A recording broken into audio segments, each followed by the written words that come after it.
좋은 습관을 들이면 성공이 찾아올까?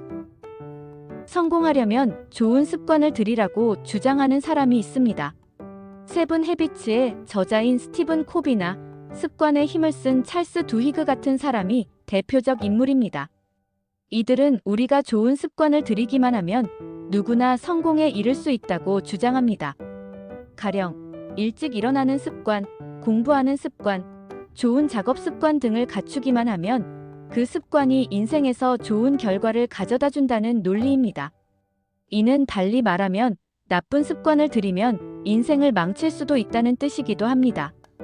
가령 도박이나 음주를 습관적으로 한다면 아무래도 끝이 좋지는 않겠죠. 결국 성공적인 인생을 살고 싶다면 좋은 습관을 만들기 위해 노력하라는 것이 그들의 주장입니다. 좋은 습관을 들이면 삶의 모든 면이 좋아질까요? 습관이란 익혀서 익숙해진 행동을 뜻합니다. 어떤 행위를 오랫동안 되풀이하면 저절로 특정한 행동 양식이 몸에 익숙해지는데 이런 상태가 바로 습관입니다.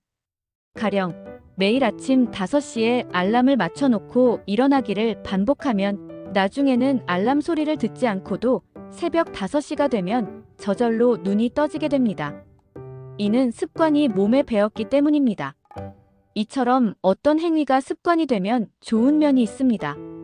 그것은 바로 힘이 별로 들지 않는다는 점입니다.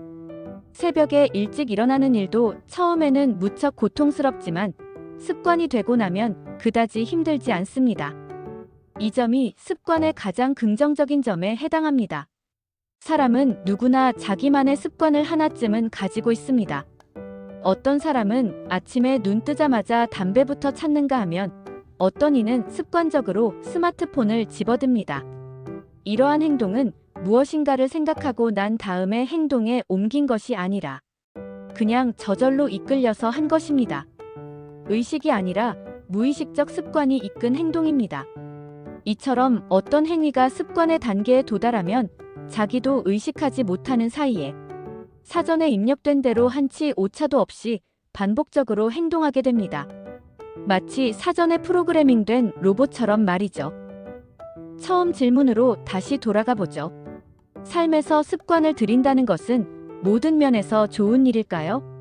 단정할 수 없습니다. 습관에는 좋은 면과 나쁜 면이 동시에 들어 있습니다. 좋은 면이란 앞서 언급한 것처럼 그 일을 하는데 힘이 들지 않는다는 것입니다. 그렇다면 습관의 나쁜 면은 무엇일까요? 여기에 대해서는 철학자 니체의 주장을 들어볼 필요가 있습니다. 니체는 이렇게 주장합니다. 습관은 우리의 손을 더 기민하게 하고 우리의 지적 기민함을 무디게 한다. 니체에 따르면 습관은 우리의 손을 더 기민하게 합니다. 습관이 행동을 빠르게 만들어준다는 뜻입니다. 생활의 달인이라는 TV 프로그램을 보면 각 분야에서 타의 추종을 불허하는 엄청난 고수들이 등장합니다. 그들은 손이 보이지 않을 정도로 빠르게 그리고 정확하게 작업하면서 엄청난 작업량을 선보입니다. 평범한 사람들과는 비교할 수조차 없을 정도입니다. 그들은 어떻게 그렇게 숙달되었을까요? 달인의 엄청난 속도와 작업량은 대개 습관이 만들어낸 결과물입니다. 습관이 되었기에 손이 기민해졌고 그 결과 엄청난 작업량을 척척 진행할 수 있는 것입니다. 습관의 이러한 특성은 일터에서 작업 효율을 높이는데 긍정적으로 작용합니다. 가령 일정한 속도로 돌아가는 컨베이어 벨트 위에서 제품을 조립해야 하는 작업자라면 정해진 속도에 맞춰 가장 단순한 동작을 반복하는 것이 좋습니다. 이때 작업자는 정해진 동작을 습관적으로 반복하는 것이 가장 효율적입니다. 자신의 동작을 습관화시켜야 작업 효율이 오릅니다. 이처럼 동작이 습관화되었다는 것은 불필요한 행동 없이 기계적으로 반복한다는 것을 의미합니다. 마치 자동화된 로봇처럼 말이죠. 한편 어떤 일을 습관적으로 반복하는 작업자는 생각할 필요가 없습니다. 이미 습관화된 손이 한치의 오차도 없이 기계처럼 움직이기 때문에 굳이 생각할 필요조차 없습니다.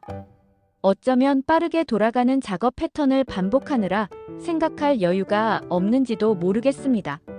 손이 습관이 되면 머리는 쓸 일이 없어집니다. 그 상황에서 생각을 많이 하면 오히려 작업 효율이 떨어질 수도 있습니다. 결국 어떤 일을 습관적으로 한다는 것은 생각 없이 일을 반복한다는 뜻이기도 합니다.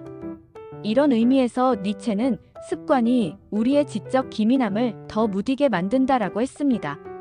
습관은 우리의 손은 빠르게 만들어주지만 지적 기민함은 무디게 만듭니다. 말하자면 습관은 생각의 적입니다. 행동은 기민하게, 생각은 무디게 만드는 습관은 아무래도 고용주 입장에서는 고마운 것입니다. 좋은 작업 습관을 가진 사람이 그렇지 못한 사람보다 생산성이 월등히 높기 때문입니다. 그럼 피고용인의 입장에서는 어떨까요? 피고용인 입장에서도 습관은 마냥 좋은 것일까요? 이 부분이 조금 애매합니다. 좋은 작업 습관을 가진 사람은 다른 사람보다 생산성이 높아서 더 많은 보수를 받을 수도 있습니다. 하지만 습관을 마냥 긍정할 수는 없습니다. 일을 습관처럼 하고 있다면 이는 생각하는 인간이 아니라 생각 없는 기계로 사는 것인지도 모릅니다. 습관이 우리를 인간이 아닌 기계로 만들고 있는지도 모릅니다. 물론 업무 특성에 따라서는 습관적으로 일하는 것이 더 좋을 수도 있습니다. 단순 업무를 반복해야 하는 직업이라면 습관적으로 일하는 것이 효과적일 것입니다.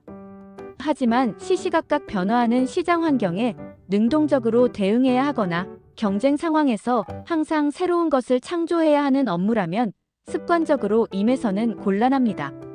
흔히 현대 조직에서 중요하다고 생각하는 기능들, 가령 전략이나 기획, 마케팅, 연구개발, 영업 등은 대부분 습관적으로 대응해서는 곤란한 일들입니다. 특히 오늘날에는 습관적으로 하는 일보다 생각을 하면서 해야 하는 일이 훨씬 많습니다. 경향성으로 보자면 과거에 비해 오늘날에는 습관적으로 하는 업무들은 점점 줄어들고 있습니다. 단순 반복하는 업무들은 점점 자동화 기계나 로봇이 대체하는 추세거든요. 업무만이 아닙니다. 삶 전반의 습관적인 태도가 자리 잡고 있으면 이 또한 문제입니다. 이는 인생을 생각 없이 기계적으로 살고 있다는 의미이기도 하거든요. 기계는 개선이나 발전을 모릅니다. 즐거움과 행복도 모르죠. 해서 기계가 아닌 인간으로 살기 위해서라도 습관적인 삶보다는 생각하는 삶을 사는 것이 필요합니다. 기술이 발전할수록 우리가 더 소중하게 다루어야 할 것은 습관이 아니라 생각입니다. 좋은 습관이 성공을 가져다 주는 것이 아니라 깊은 생각이 인간다운 삶을 만들어줍니다. 지금까지 출근길 인문학이었습니다.